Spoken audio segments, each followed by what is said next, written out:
by 300%. So it actually really excited to not just leverage, I think we were talking about earlier, ingredients that have their own human clinicals, but what's exciting for me is in kind of putting a stake in the ground in this category is really a commitment to having our own human clinical studies for every single one of our products by 2030. And this is such a good example of that, where we showed something above and beyond what we thought. How long does it typically take to get a full clinical study? It depends on the product. But is there something where there's a certain time that's required? Because when you say 2030, it sounds like, oh, like why can't you, my brain, I'm like, why can't you do this right now?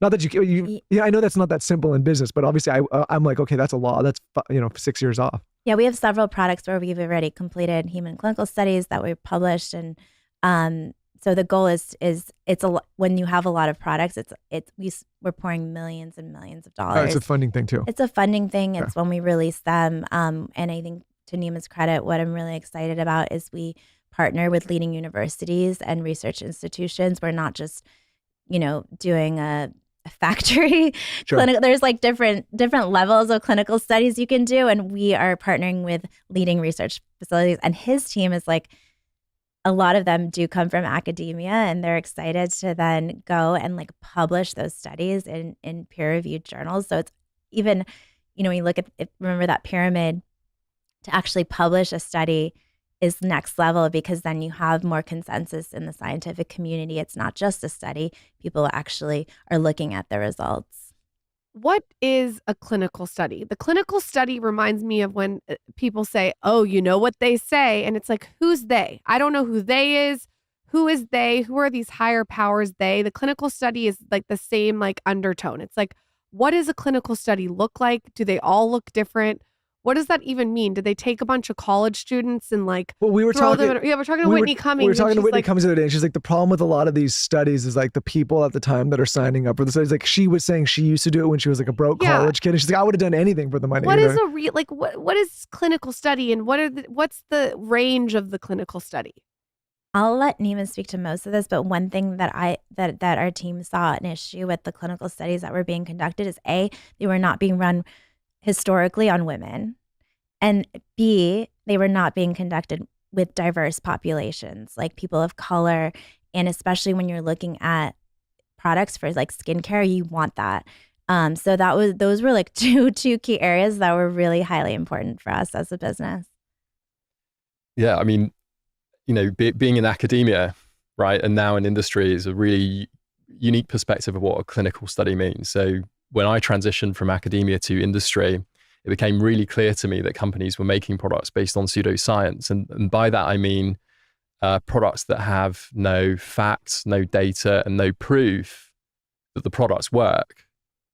So this really motivated me to pursue a career to raise a higher standard, and clinical trials are part of that. Now, why clinical trials allow a consumer or somebody using a product to have transparency, and that transparency means facts, data, and proof that a product works. So I think, my perspective is that a clinical trial puts numbers on a product.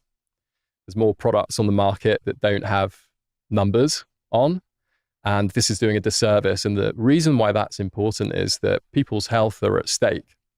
So we need clinical trials to help counter two things. One is the efficacy of the product, knowing that the product works well for you, for your body without redundancy. And two, to make sure it's safe. Like there's a health cost by consuming something that is under-researched, right? Or not studied at all.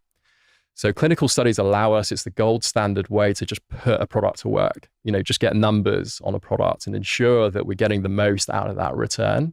And then providing that information, whether it's to a scientific community or to a person that's interested in the health benefits that are being promised, without just relying on claims. We're in a position right now where claims are just not sufficient, right? People can just say whatever they want, but if they don't have numbers associated to it, if there's not data there, then I think one needs to be really skeptical. Yeah, no, I think that it's interesting to hear like you say this, because I think this applies to basically everything. Yeah. Right. And I think especially after the last few years, like I think people are waking up to the realization that you really do have to be your own advocate, and you really do have to kind of conduct your own research, and you have to find companies that are doing this as well. You can't just because something's on a shelf doesn't mean it's safe for you, right? And like we'll go into a different category. We talk about cleaning supplies in the household all the time. I'm sure you're aware of this too. And I listened to that episode. yeah, and Great so one. I mean, but it's this mind-blowing thing where people they're like, well, what do you mean? I've been using this and these ingredients, and I thought, like, they just assume that because it's in a store that it's okay for you. You know what grosses me out? And I feel like I've spent 5% of my life thinking about this. The capsule. What you can have a beautiful supplement, but if you don't have the right capsule around it, like the capsule, like where does it go is my first question. Is it just sitting in your stomach? Well, it dissolves, right? Do you shit it out? Like what happens to the capsule? And then also, how do you find a supplement with a good capsule, and what makes that capsule good? Yeah, it's a great question. I think we talked about it also on the last show where like I was going to before when I was starting Ritual, I was going all over California finding like the best capsule manufacturer, and I was disgusted It's gross. by so it was like the best question because it was the thing that I was asking too. And as someone who is plant-based, I know, a lot of the capsules are made from gelatin.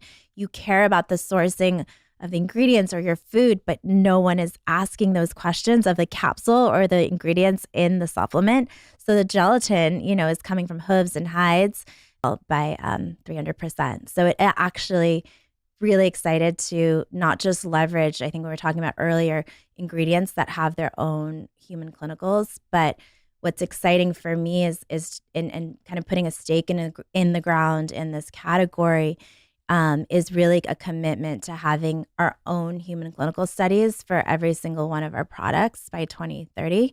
And this is such a good example of that, where we showed something above and beyond what we thought. How long does it typically take to get a full clinical study? It depends on the product. But is there something where there's a certain time that's required? Because when you say 2030, it sounds like, oh, like why can't you, my brain, I'm like, why can't you do that right now? Not that yeah, I know that's not that simple in business, but obviously